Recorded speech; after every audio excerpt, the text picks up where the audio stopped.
Tentang banyak yang bertanya, bisa apa enggak setelah Jokowi itu pemimpin Republik Indonesia itu ditanyakan ke tarot gitu ya.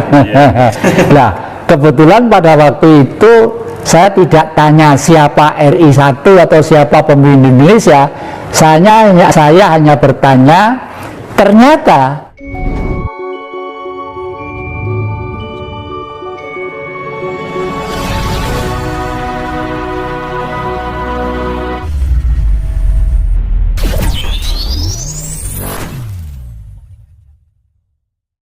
ya syukurlah kalau banyak orang atau pribadi-pribadi yang menemukan atau memperoleh atau mendapat amanah tentang harta karun. Tapi saya tidak boleh berpikiran tentang itu, karena bagi saya harta karun Bung Karno itu adalah ajaran Bung Karno, Pancasila atau Marxisme itu sendiri ya. Kalau Pancasila masih abstrak, artinya zaman Orba dulu Pancasila, tapi kenapa digulingkan? Karena yang dihapus Marxismenya lah. Kenapa? Oleh karena itu sekarang tugas saya adalah pelan-pelan lewat media yang bisa saya sampaikan untuk manusia memahami tentang Marxisme. Karena Marxisme itu dari kata marhen, orang yang miskin karena sistem, bukan karena golongan, bukan karena kelompok dan sebagainya. Nah, jadi di dalam perjuangan yang diperjuangkan apa? Sistem itu sendirilah. Oleh karena itu seperti akhir-akhir ini di Lampung atau di mana itu ditemukan beberapa karung duit, gambarnya Bung Karno sama Bung Hatta, duit merah. Katanya dulu dititipkan Bung Karno di sana. Lah, waktu Bung Karno belum ada buku gambar Bung Karno, Bung Hatta itu tidak ada. Ya baru akhir-akhir ini aja. Saya khawatir kalau gitu hal-hal seperti itu merupakan suatu pembelokan permasalahan dan menghipnotis masyarakat secara umum supaya tergiur oleh kamuflase yang tidak rasional tadi itu. Yang kedua, kalau duit itu disebar-sebarnya sendiri, Bung Karno memang insinyur, ahli politik, tapi pikirannya sangat eksak. Justru sangat eksaknya itulah Bung Karno berpikir, kalau duit nanti disebar di mana-mana jumlahnya tidak karu-karuan, kan inflasi, akhirnya harga beras itu bisa juga sekian juta, sekian gitu. Itu tidak boleh. Bagaimanapun peredaran duit itu dilindungi, diatur dan dikendalikan gitu ya. Itu nggih. Kalau peninggalan yang lainnya, saya juga sering diantar ke sini satu lepekan kecil-kecil begini ya, katanya nih Mas jumlahnya banyak gitu. Ini mau disuruh beli apa dikasihkan? Kalau suruh beli saya tidak ada uang gitu. Ini Pak untuk contoh aja, nanti kalau tertarik bisa datang ke sana gitu. Oh iya, kalau punya duit saya tak ke sana. Sampai sekarang saya simpen aja di almari sebagai, ya bukan emas, ya bukan emas ya. Ya mungkin buatan lah gitulah ya. Okay. Terus ini Ki, bisa nggak pemimpin Indonesia setelah Jokowi ini ditarot Ki ya? Kelihatannya saya sudah ya tak bisa hafal aku. Udah apa? Ya. Tentang banyak yang bertanya, bisa apa enggak setelah Jokowi itu pemimpin Republik Indonesia itu ditanyakan ke tarot gitu ya.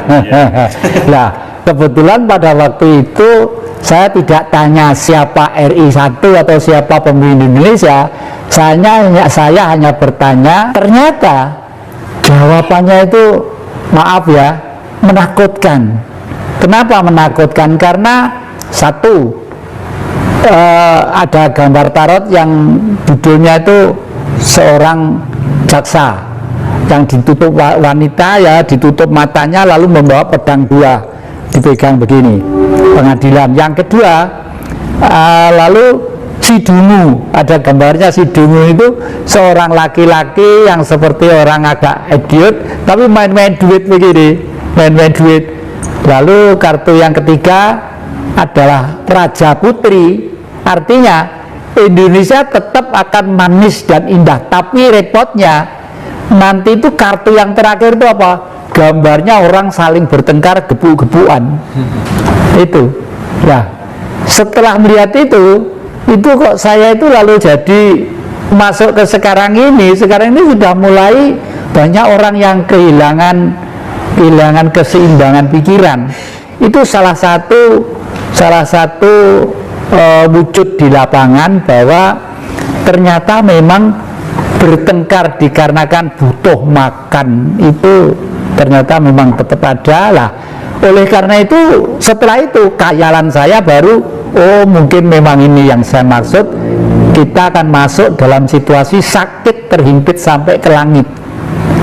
Jadi baru setelah Indonesia nanti itu masyarakatnya itu kepepet semuanya, pendidikannya kepepet, kesejahteraannya kepepet, membuka ini kepepet, membuka ini kepepet, buka ini kepepet, dada janda itu mungkin ya, mungkin baru nanti itu akan ada satu manusia yang tampil di zaman, bayangan saya ini berjalan sampai tahun 2045 bayangan saya, tapi mulai gejolak itu mulai tanggal 12 bulan 12 ya, mulai dari itu yang saya ceritakan di depan tadi itu.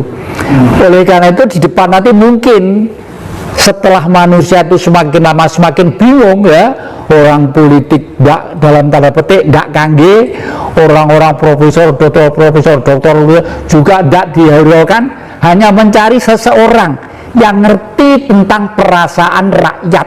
Mungkin itu karena rakyat itu tidak butuh duit, tidak butuh titel, tidak butuh embel-embel macam-macam, butuh wetenge wareg, uripe iki tentrem ayem. Tentrem ayem itu tidak butuh duit, butuh suasana dan kebijaksanaan. Itu ilmu juga. Kalau di pewayangan digambarkan sebagai Prabu Puntadewa, jadi ratu sederhana. Kalau yang ini masih pakai ini ya, pakai macam-macam. Kalau Prabu Puntadewa tidak mikir ini, tidak mikir ya. Jujur digambarkan kakinya itu nggak ngambah lemah, nawang begini. Artinya nggak duniawi gitu lah artinya itu. Nah, kalau bangsa harus seperti Bratasena, gagah gitu. Bangsa harus tegar gagah, tapi ratu harus tetap sederhana. Ya, terus di tahun 2045 kira-kira Indonesia itu seperti apa di mata Aki? Bayangan saya hanya dengan sistem kerajaan ala Jawa ya, maaf loh, bukan Mataram loh ya. Solo, Jogja itu Jawa, tapi Mataram lama sampai ke Mataram baru. Yang Mataram lama waktu yang Sultan Agung Hanyokrokusumo itu waktu menyerang ke Batavia, itu tadi di televisi saya sebarkan cerita kuda lumping itu sebenarnya Prabu yang Sultan Agung menyerang Batavia ya, itu. Jadi nanti itu kalau sudah dipimpin oleh seseorang yang seperti itu mungkin akan damai, ayem, tentrem gitu ya. Itu harus bijak lah gitu. Akhir-akhir ini apakah yang jadi dapat pesan gaib dari leluhur atau guru sejati? Ya, saya selalu konsultasi dengan guru sejati saya ya.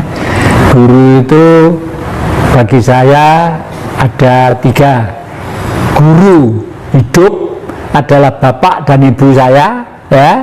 Itu guru, waktu sejak kecil saya belajar dari beliau dan hasilnya memang hebat sekali. Guru yang kedua adalah guru politik. Itu saya mencari guru, harus mencari seorang politikus yang terbesar kelasnya dunia, yaitu Bung Karno, yang pernah menghimpun Asia, Afrika, Amerika Latin untuk mewujudkan perdamaian dunia dengan kegiatan yang dinamakan olahraga dan kebudayaan dan kesenian, the game, the new emerging forces ya, satu kekuatan baru membentuk suatu dunia baru itu ya. Yang ketiga adalah guru sejati yang diberikan kepada jati ya, karena jati ini, guru sejati itu siapa? Diberikan sejak saya dalam kandungan ibu, berbentuk cahaya. Cahaya itu adalah cahayanya Allah yang bersinar kepada setiap titahnya, baik kepada binatang, baik kepada cacing, kepada pohon-pohon, kepada gaib-gaib, kepada gendruwo, kepada tuyul, kepada apalagi kepada manusia. Di antara ciptaan-ciptaannya tadi yang paling istimewa adalah percaya di dalam tubuh manusia. Oleh karena itu di dalam agama disebutkan manusia itu ada makhluk yang dimuliakan oleh Allah. Di dalam agama Islam seperti itu. Artinya hanya manusia yang patut terdepan untuk membawa kehidupan yang nyata dan tidak nyata, yang gaib dan tidak gaib, yang kecil dan yang besar itu adalah manusia. Nah, Bung Karno sudah membuktikan itu di zaman era baru. Makanya di Jakarta itu budaya di Timur Tengah sudah diboyong ke Jakarta. Namanya apa? Tugu Monas. Yang bawah itu segi 4, yang namanya lingga. Ibu-ibu yang di atas itu Bapak Yoni ya, lingga dan Yoni ya. Alu lan lumpang, seperti di rumah kakek itu di depan ada alu lumpang. Itulah di bawah atasnya Mas, artinya murni. Jadi kalau pengen mencari kehidupan yang bersinar, yang sering kita sebut dengan istilah Tuhan, ya harus bersinar yang murni, yang indah. Dan emas itu ternyata bisa untuk mengantisipasi semua permasalahan yang kira-kira menyulitkan kehidupan manusia. Misalnya rumah dikasih susuk emas ya, mobil dikasih susuk emas, orang pengen cantik, pengen ganteng pakai susuk emas. Coba terus itu dipelintir sama budaya lain. Waduh, enggak boleh makan, jangan kelor ya, karena gue susuk iso rontok gitu. Padahal kelor itu misinya bagus, istimewa untuk pengembangan gen-gen dan netralisir kembali organ-organ tubuh ini ya. Terus ini masih satu, bagaimana yang jadi memahami konsep hari akhir? Hari akhir ini konsep saya hanya satu, mudah-mudahan nanti itu kalau saya sudah terasa untuk sukma itu pindah ke alam lain, saya sudah pesen ke anak cucu saya, tolong kakek nanti dibakar aja gitu ya. Mungkin bisa buka-buka laci bapak, buku-buku di belakang itu kakek itu, siapa tahu ada sempitan duit di sana untuk ongkos bakar ya. Kenapa kok dibakar? Pada hakikatnya manusia itu jasmaninya itu dipinjami oleh alam ya. Daging dipinjami tanah, tulang dipinjami air, darah dipinjami api ya, lalu nafas dipinjami udara. Nah itu sang suci Tuhan harus kembali ke singgasananya Tuhan. Siapa? Di mana singgasananya? Di matahari. Makanya rumah kakek itu ada simbol kerajaan Majapahit, 8 penjuru dunia itu, penjuru 8 itu ya, itu lambang Majapahit. Majapahit itu 341 tahun karena pribadi manusianya menganut ajaran Buddha dan kehidupan sehari-hari akrab dengan semesta alam. Lalu di era modern disebut Hindu Buddha, Siwa Buddha ya. Siwa itu angkasa, Budi itu adalah pribadi manusia. Manusia sadar bahwa manusia itu dulu-dulunya adalah material yang berasal dari langit.